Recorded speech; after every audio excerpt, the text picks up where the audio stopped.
नमस्कार मित्रों। पाकिस्तान की न्यूज हो, मैं बिजनेस ट्रिप के ऊपर हूं तो भी वीडियो बना रहा हूं आपके लिए। क्यों? क्योंकि पाकिस्तान का जो बॉर्डर है या कंट्री का साइज है वो छोटा होने वाला है। पाकिस्तान के पास जो बिगेस्ट क्राइसिस है सिंस 1971 वो दोबारा से हो गई है। और ये कंट्री पिछली बार 2 टुकड़ों में डिवाइड हुआ था, अब 4 के अंदर ये डिवाइड होने की कगार के ऊपर है। मैसिव प्रोटेस्ट हैं पूरे कंट्री के अंदर। कोई भी ऐसा स्टेट या प्रोविंस नहीं है जहां पर दंगे ना हो रहे हों। 250 सुअर मारे जा चुके हैं। सुअर नहीं, सॉरी, ये उनके दो जो लोग हैं वो मारे गए हैं। इंटरनेट पूरे कंट्री में बंद है और तालिबान इनको क्रश कर रहा है चूहों की तरह। पाकिस्तान की आर्मी चौकियां छोड़कर हमेशा की तरह भागती हुई आपको दिखाई देती है। वो पाकिस्तान को तालिबान वाले वेस्टर्न बॉर्डर पर अच्छी तरह से पेल रहे हैं और भारत सिर्फ वॉच कर रहा है कि जब मौका आएगा तब छोड़ेंगे नहीं। अब ये मौका का वेट क्यों कर रहे हैं ये मैं समझाऊंगा आपको। कि मुझे जो पता लगा अभी डिटेल में, मैंने भी बात करी कि मोदी जी काम क्यों नहीं कर रहे जब इतना सुनहरा मौका आपके पास, तो मुझे आंसर मिला इसका भी गवर्नमेंट की तरफ से कि वाई वी आर वेटिंग। वो सुनोगे आप भी कहोगे मोदी जी तुसी ग्रेट हो। अब आते हैं welcome to the greatest movie जिसकी वेट हम बहुत देर से कर रहे थे। पाकिस्तान के अंदर क्राइसिस है, इंटरनल प्रोटेस्ट है और ऐसे लग रहा है कि ज्वालामुखी फूटने वाला है या फूट चुका है। तालिबान ने भी बोल दिया टाइम आ गया है, अब हम अपना पश्तून एरिया इनसे वापस ले लेंगे। वो कहते हैं हम अपना पश्तून ले लेते हैं, तुम पीओके ले जाओ, बलोचियों को बलोचिस्तान ले जाने दो, पंजाब रह जाएगा। वही लाहौरी चुरन वाले डिंगे मारते रहेंगे, हम युद्ध 7-0 जीत गए। बोलने दीजिए, हमें क्या फर्क पड़ता है। अब भारत केयरफुली वॉच कर रहा है। अब हो क्या रहा है आपको मालूम है कि जो पाकिस्तान का जो सो कॉल्ड प्रधानमंत्री है वो गाजा की पीस समिट के अंदर वो चला गया इजिप्ट में। भाई वो पीस के लिए गया है, यहां पर लोगों के पीसेस हो रहे हैं। इनका जो एक ऑपोजिशन का लीडर है तहरीक लेबाक का, साद रिजवी उसका नाम, उसने बोल दिया कि भाई हम ये पीस प्रोसेस को नहीं होने देंगे। भी पहले तो बोल रहे थे कि उस युद्ध को रुकाओ, वहां पर हमास के जानवरों को मारा जा रहा है। जब वहां के जानवरों को मारना बंद कर दिया तो कहते मारना बंद क्यों कर दिया। पहले प्रोटेस्ट किया कि युद्ध रुकवाओ, अब युद्ध रुकवा दिया है तो उसके लिए प्रोटेस्ट है। परफेक्ट। मुझे लगता है अजीत डोभाल डॉक्ट्राइन काम कर रहा है। और शॉकिंग देखिए क्या है, पीस प्रोसेस के लिए ये हो रहा था कि पीस प्रोसेस और लोगों के पीसेस हो गए, टुकड़े टुकड़े हो गए हैं लोगों के, अपने ही लोगों के ऊपर गोलियां चला दी हैं। और ये सुना है कि 250 से ज्यादा लोग मारे जा चुके हैं, 2000 से ज्यादा अस्पताल में हैं। उनमें भी कितने मारे जाएंगे वो बाद में पता लगेगा। और जो टीएलपी का जो चीफ है साद रिजवी, उसको 3 बार गोलियां लग चुकी हैं।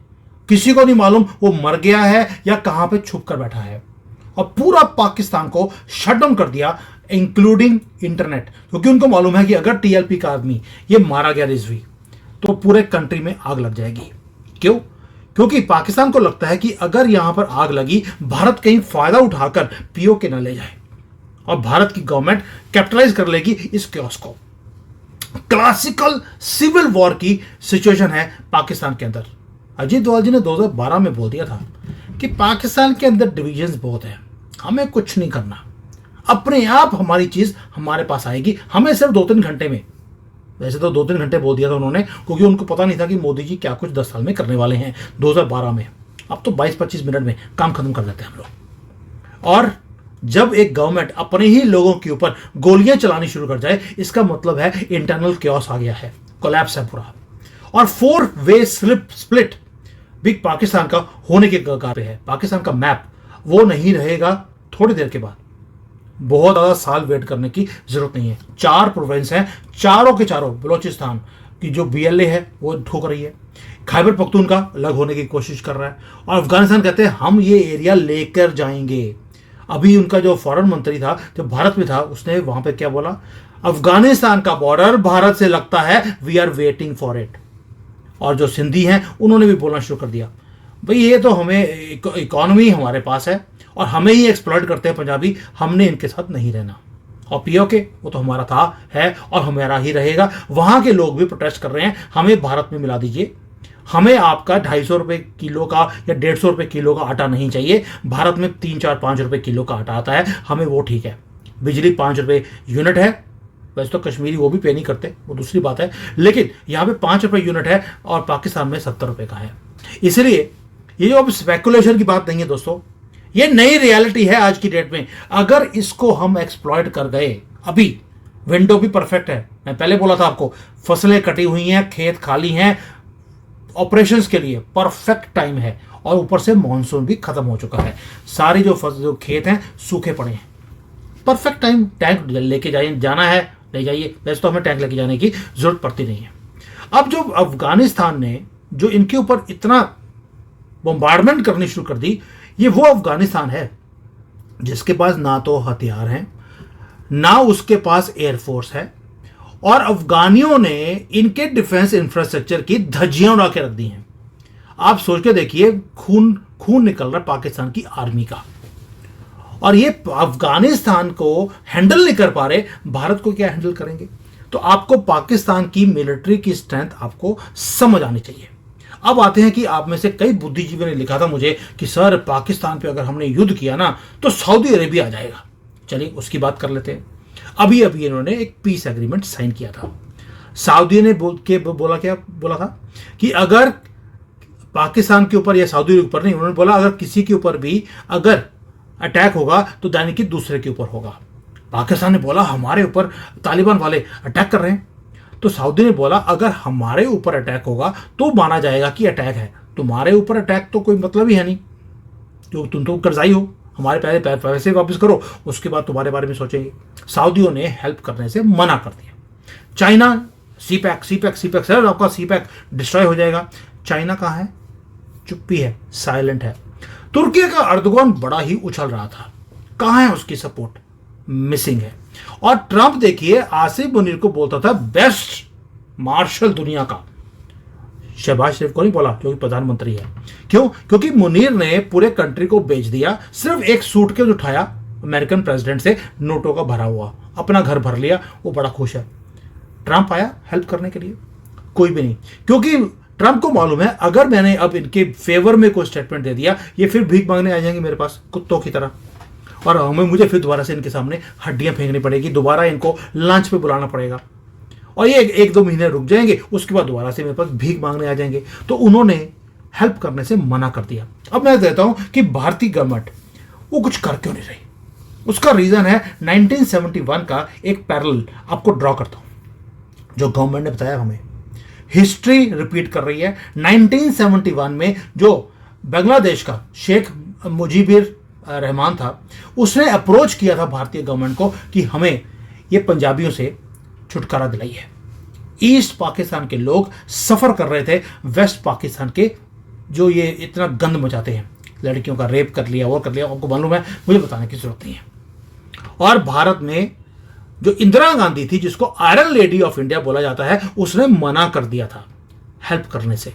ये तो हमारे मानेकशॉ हैं जिन्होंने लिबरेट करवाने के बाद इंदिरा गांधी को बोला मैंने बांग्लादेश लिबरेट करवा लिया है, और उसके बाद उनका जो हालत की है आपके सामने है। मैंने पहले भी बताया था कि उस वक्त हमने लाहौर तक हमारी जो सिख रेजिमेंट है वो पहुंच गई थी। सिख रेजिमेंट को तंग किया गया इंदिरा गांधी की तरफ से कि तुमने पाकिस्तान के टुकड़े कर कैसे दिए, इसीलिए खालिस्तान की मूवमेंट शुरू हुई थी। उस वक्त हमारे मानेकशॉ ने, ना कि इंदिरा गंदगी ने, पाकिस्तान के 2 टुकड़े करे थे। 2 टुकड़े हमारी आर्मी ने करे थे, और वही पैटर्न अभी भी है।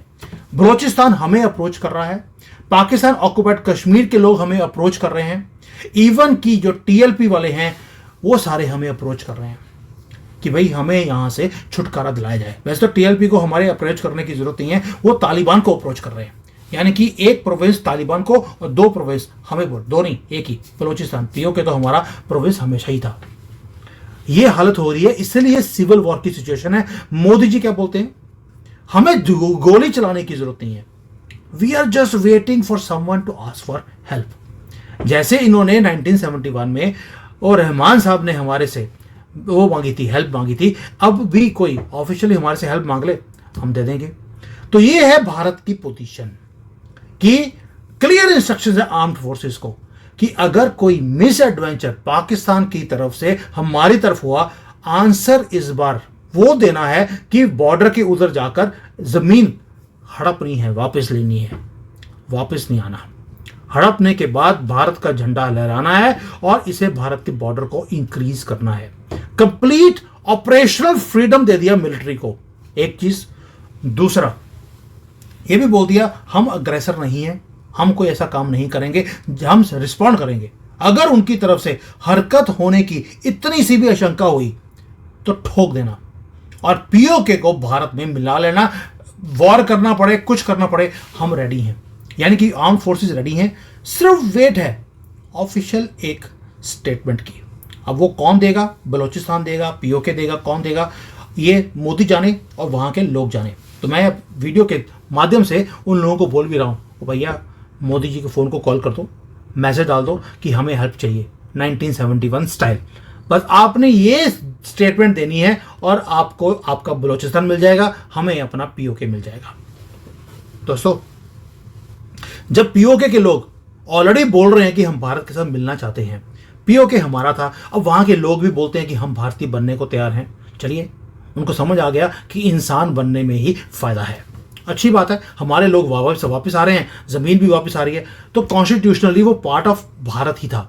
भारत की गवर्नमेंट रेडी है, मिलिट्री रेडी है, यहाँ के 100 करोड़ भारतीय वो रेडी हैं। तो बस हम वेट कर रहे हैं इनविटेशन की। अब आते हैं पाकिस्तान के ऊपर। पाकिस्तान का जो रिजवी है, जिसको अभी भी गोली लगी है, जो वहां पर आग लगा रहा है, उसने क्या बोला था? एक हाथ में कुरान, एक हाथ में न्यूक्लियर बम रखोगे, पूरी दुनिया आपके कदमों में आएगी। ये पाकिस्तान का एक लीडर बोलता है। ऑपोजिशन में हो या गवर्नमेंट में हो, इनकी मेंटालिटी सेम है। वो भी क्रिकेट का मैच हुआ एशिया कप में, इन्होंने क्या बोल दिया? इनका जो वो था ट्रॉफी लेके भागने वाला, उसने बोल दिया कि भी भारतीय अगर टीम से आप हार रहे होगे तो गोलियां चला देना। वो अपनी क्रिकेट टीम को बोल रहा है गोलियां चला देना, लेकिन हार कर वापस मत आना। और हमारे लीडर क्या बोलते हैं? एक हाथ में कॉन्स्टिट्यूशन और दूसरे हाथ में लोग होने चाहिए, ताकि कॉन्स्टिट्यूशन लोगों का फायदा करे। ये डिफरेंस है दोनों कंट्रीज में। एक कंट्री है, दूसरा जिहादी कंट्री है। उन्होंने जिहाद को चूज किया, हमने डेवलपमेंट को, और रिजल्ट्स आपके सामने हैं। हम तरक्की पे तरक्की करते जा रहे हैं, और वो नर्क के बाद कोई और जगह होती है, जहन्नुम होता है, तो वहां पहुंचने वाले हैं। और पाकिस्तान का डिसइंटीग्रेशन, अब क्वेश्चन ये नहीं है कि होगा कि नहीं होगा, अब क्वेश्चन है कितने दिनों में होगा।